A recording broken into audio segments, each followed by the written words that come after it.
Hey, what's up everybody? Video 44 coming at you with another video. Alright, so the latest from the Draymond Green situation is that he's going to step away from the team, allow people to heal, get himself some time to get himself together as well.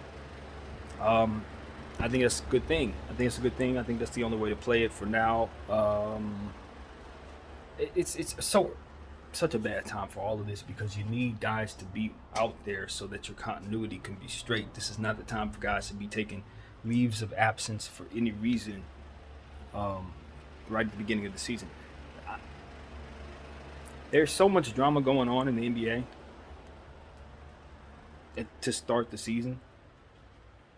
It just looks funny in terms of the timing of it all.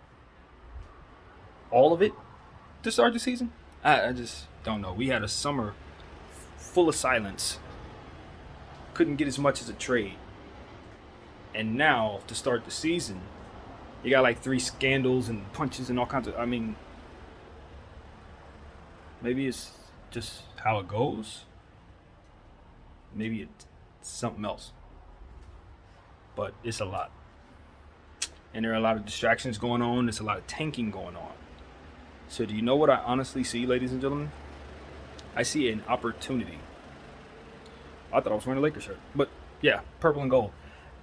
I think there may be an opportunity for us to sneak in and be a winning team this season. Now, I'm not saying we're going to win the championship. I'm just saying there ain't too many people going after the championship this season.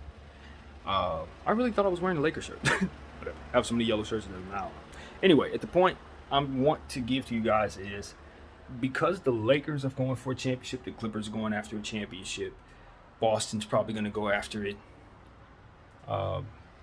Teams without their picks obviously want to win. But the rest of the league, in my opinion, is kind of up in the air.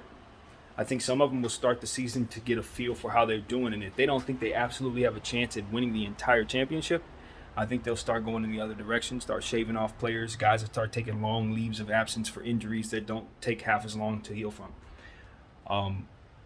That's just inevitable.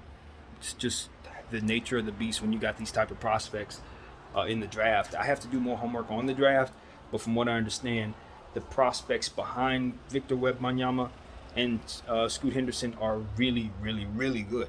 Like, not just, oh, they're solid. No, they need to be known as well. And I think it's like another 4 guys, from what I understand, that are really, really, really top tier, could be all-stars in the NBA. So this is one of those drafts, man, where you just understand that if you have a lottery pick anywhere in the lottery, it's valuable. Forget that you can get a player for it that can help the team. We're talking about the pick itself. It should be worth a little something. And I think, as I alluded to in a previous video, that the picks are now worth a bit more just in general.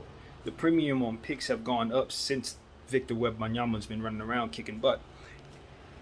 It's one of those situations where now you have to imagine that there are people who are late to the party who now realize what's coming.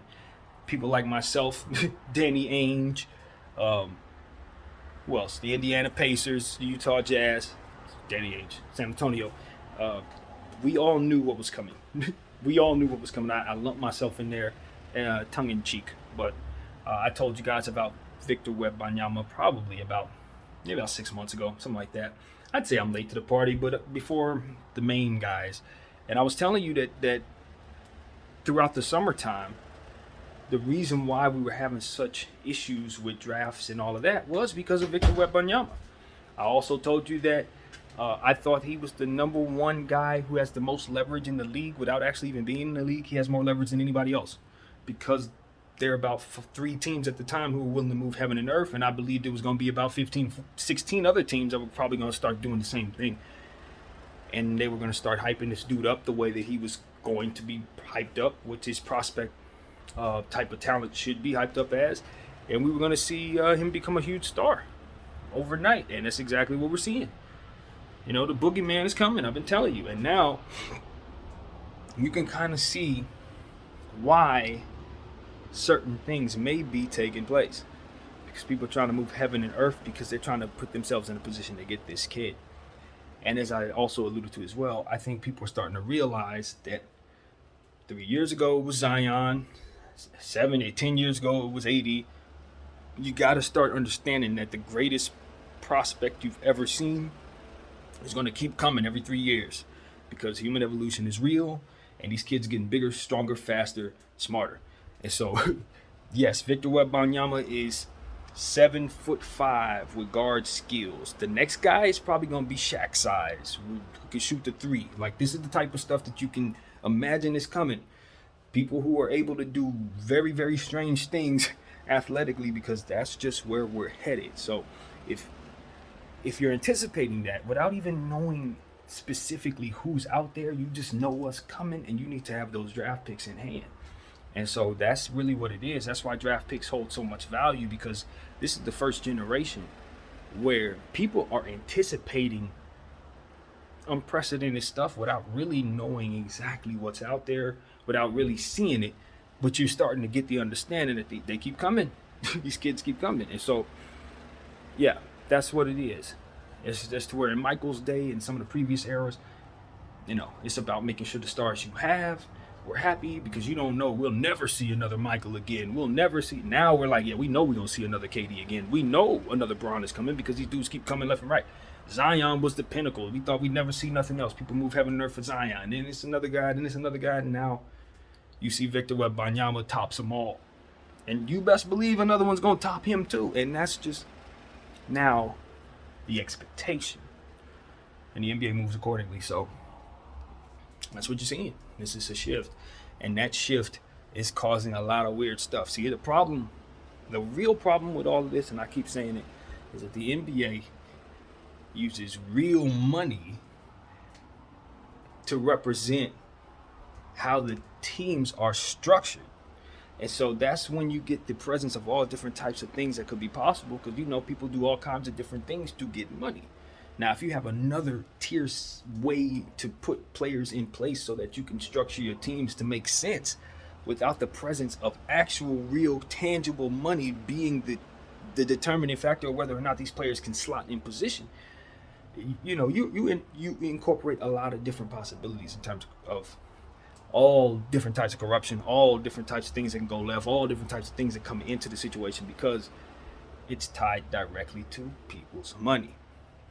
And that's why I think that that's the equation for the NBA and some other sports as well, to try to figure out how to make it so that the money is paid to those guys, but it don't necessarily tie directly into how the team is structured and whether or not a guy can play with another guy because of this amount of dollars. I just think that that's a flawed system going forward. It's just flawed, man. It's flawed. You got to find another way to do it. So that's what I'm looking at. That's exactly what I'm looking at. Of course, all of that is not going to be fixed overnight. So the collective bargaining negotiations and everything it's going to be a war, as we expect, and we're seeing the beginning stages of that war right now.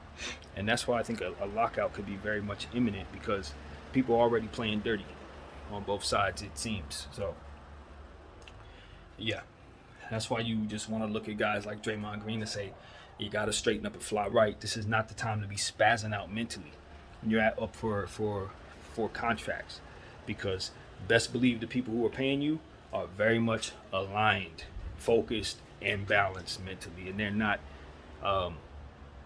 they're not looking to pay the regular price for anything. That's like no one else is in this world. So when you give them an opportunity at a discount, you're gonna take it. You're gonna absolutely take it, in whatever form or fashion it may come.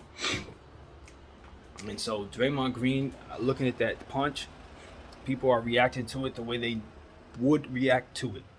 But I think the parallels between saying that it's a workplace,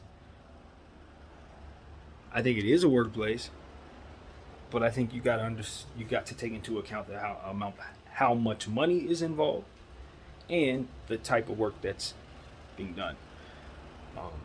I would not expect someone who's making $50,000 a year inside of an office building to ever find themselves in a situation like this. And if they were to, it's so outside of what's supposed to be going on in the environment that I expect it to be handled a very, very specific way. But in the presence of like a basketball team, guys are pushing each other all day. The hardest a bit of contact you're going to feel is going to be harder than that punch that you're going to take in the face or whatever it may be, then I understand that it's probably a little different. When testosterone is involved, when it's a bunch of people fighting for opportunities and positions and money's involved, millions of dollars, you got guys in their livelihoods, they've been dreaming about this since they were 3 years old, et cetera, et cetera. All of that plays into why you react differently to certain types of behavior in that environment versus other work environment circumstances and situations. So I look at it differently. I think people are kind of aligning, saying, no, he hit him so hard. Yes, that is true. I want people to kind of venture into the rawness of what it is that we're looking at, though. This is a 6'9" dude, 6'10" dude, punching a 6'6" dude. So that punch is going to be hard. And that 6'6" dude is probably going to absorb it a bit better than probably I would with my 5'9" frame. So if Draymond hits me like that, I'm out for a couple of days, might not survive it. CTE, all that. Jordan Poole could probably take that punch and be shooting jumpers later on that day. And he was. All I'm saying is, if I'm going to hit a 6'6" dude, I'd better hit him as hard as Draymond did if I'm going to take him down. And if not, don't swing. So that's the first thing I'm going to say. Like, I'm not excusing nothing, but Draymond hitting Jordan Poole is not the same thing as, say, me getting hit by Draymond Green or Jordan Poole, or even worse, me hitting somebody in my personal life that's my size or something like that. It's just a different world. It's a different world. You know what I mean? So I just think it needs to be given a certain level of credence and intent and focus as it pertains to it being its own entity as an employment versus how people like to kind of compare their own circumstances or other people's circumstances and try to lump it together as if it's the same. It's not the same at all. And because it's not the same, it needs to be looked at uniquely, I think. So I just look at a lot of people like to compare things so that they can relate to them, so that they can make sense to them. I just know that sometimes sends you in the wrong direction when trying to understand what it is you're looking at. So yeah, big people, big punches. And that's part of it, man. I don't think Draymond Green should be looked at as someone who doesn't need to go get some help for his anger, though.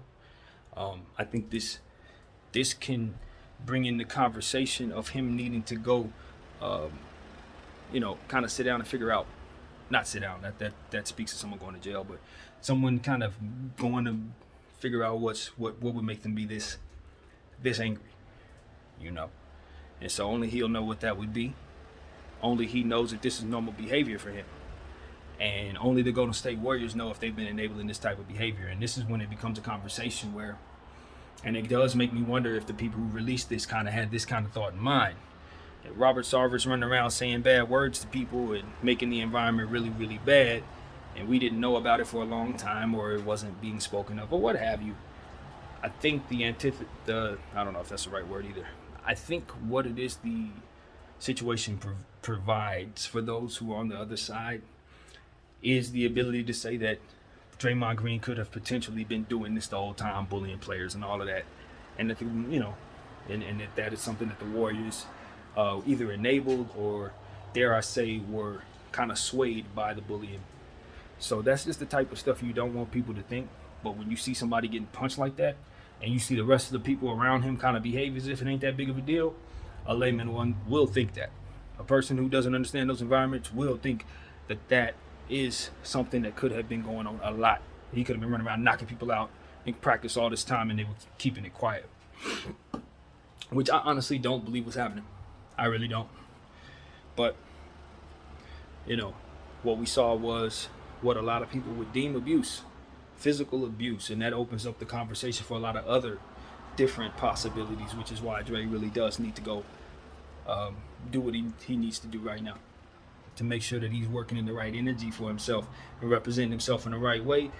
And if there's anything else to work out that would make it so that this would be worse, then maybe he can catch it early or something like that. I don't know, but to speak to somebody's mind or behavior, it's hard to say. But when you see a man punch somebody like that, it just opens the door for all different types of conversations, unfortunately. And so that's the sad part about it. And I think it's not as simple as just saying, yo, athlete, punch the athlete, let's go away. It's 2022.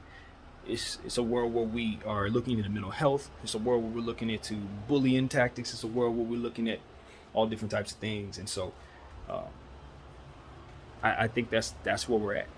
I think, and I say that with a certain uncomfort in my head because I'm from a world where that wasn't the case. You look at a punch at face value, boom, he hit him, damn, that's cold. Let's move on. But now it's like, well, I've been trained to think about certain other things now because of the world we're in. So, is he abusive in other areas? Does he always do this? This is the world we're in. So that's why I always try to speak to you guys and say, guard against certain things, man. The world is changing. And be ready for it to change again. Yeah. I think that all extreme energy ends up getting flipped on its head. So now we're offended by everything. I think we're going to enter a space where everything is really, really, really offensive and raw and dark comedy, and it's going to be a little more trying to get away from this sensitivity. I think that's where the next generation is going to take it, because they're growing up in a world where everything is so overly micro, as you see me doing. Like, oh, is there more to it? Nah, it shouldn't be. Not necessarily in every case. And so what I think naturally comes from that is just people saying, you know what, I'm tired of this. I just want my dark comedy back. I just want to see comedians talk about stuff that is supposed to offend me.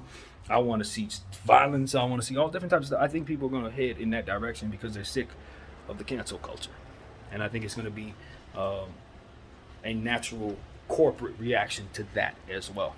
Loosening up some of these stances, allowing a little more bad words and nudity and stuff like that, unfortunately. I think that's where we're headed, because we're just too sensitive right now. And I think it's getting to a point where now it's dragging out. It is. People have been tired of it for a little bit now. And so that's what I think is coming. That's what I think is going to be on the way. But for the time being, the only reason why I would say that is to say, be adaptable. That's what the new human needs to be. Not necessarily caught up in today's times, nor caught up in yesterday's times, but ready to move on from these times just as quick as we moved on from yesterday's times. That's what it needs to be about. As soon as everybody gets back on the train of, all right, it's fine, everybody can be awful again, trust and believe we will revisit this when that gets old.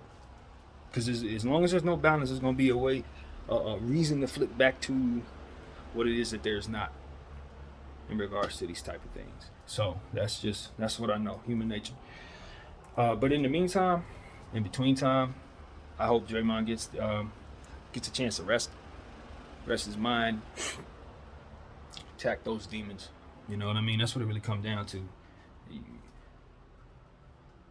There should never, and I say this with understanding to everything I just said about athletes and being in certain settings and punching people, grown men or whatever, there should never be a time where you walk up to somebody that's supposed to be on your team and you look to injure them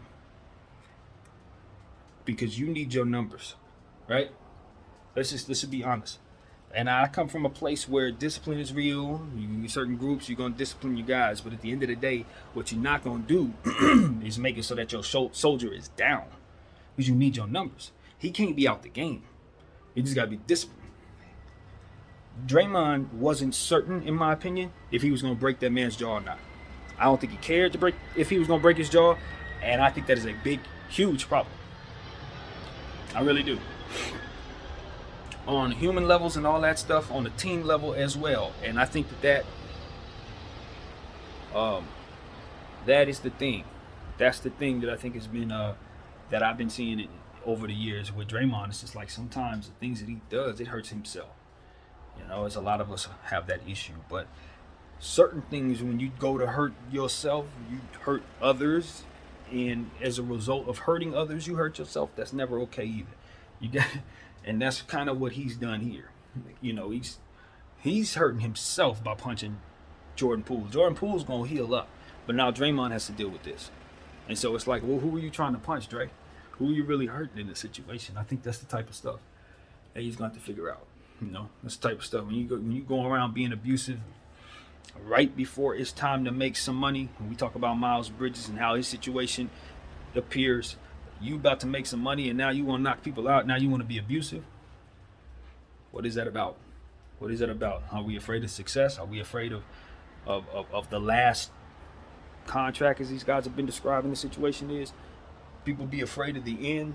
So now that the last contract's coming around, the big contract now, it's like, they start getting, you know, uncomfortable or whatever the case may be. It can be a lot of speculation that is relevant when you start entering into this type of stuff. When you start punching people in the face, when you know that they're about to make some money just like you are, and y'all might be fighting over the same bag and all these different things. It's just, it's so easy to manipulate the circumstances. I can't stress it enough. When all of this is present, and then you got a volatile personality out, you can, as I try to say, activate that personality by doing certain things, jabbing at them, and then letting them go. Like the Tasmanian devils always say, they start spinning. And I just feel like that's exactly what happened to Draymond Green. They knew what buttons to press.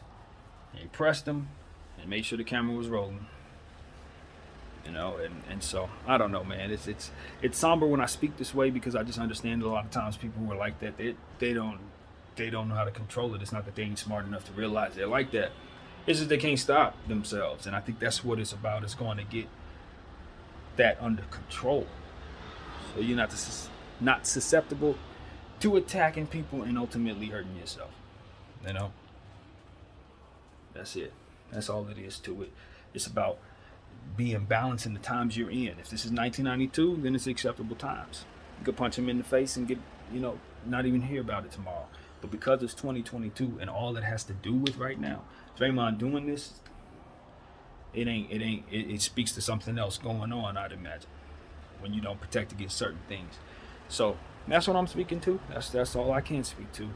I don't know anybody there. I've been hearing the rumors about Jordan Poole's behavior and all that. As I told you guys yesterday, I do believe that is a narrative that should be taken with a grain of salt, released by people who probably have their own agenda in regards to it. Man, I don't listen to too much about people's character in regards to what's being told to me. I just don't. Not through the media in this regard. I think it's the wrong way to go. But I don't think Draymond punched him for no reason. I could say that. I don't think he just walked up to him and popped him in the face with a fist. I do believe that this was obviously leading up to something, or this had been leading up rather to this. So, Dre said he apologized. He said he apologized to the team. So I guess everybody's looking forward to moving on from this. I just think that now the biggest issue is to figure out, if there is to figure out who leaked this, they need to leak this. I don't think they need to figure out who leaked this. I believe this was something that was done by the organization themselves. And naturally, you definitely don't want to be seen as if you did this on purpose when you do this on purpose. So I think that's just par for the course. That kind of goes with it, denying it. But yeah, I just have a hard time believing that anybody has access to your camera footage without your permission. And I also have a hard time believing that TMZ would air that footage without going through proper channels with the people who own the footage. It's just a lot of trouble. Now, maybe they would, depending on what it is. I don't really know how that works, but I just find it that could be a little slippery for TMZ themselves. When you take the video guys and, video stuff, pay him for property that obviously doesn't belong to him. Yeah, you could take that bag, but you might have a lot of problems. And if you're TMZ, you have a whole TMZ Sports. The last thing you want to do is have bad relationships with the NBA. I don't think they would do that. I don't think it's necessary. So that's what I think about whether or not someone leaked this from the Golden State Warriors. I don't believe that's really possible. I don't think so. So that's what I got to say about that, man. Don't give them ammo, people. That's the bottom line. It's the Kobe Hour, Kobe Minute. And I appreciate everybody watching BDF 44. This pretty much concludes what I have to say.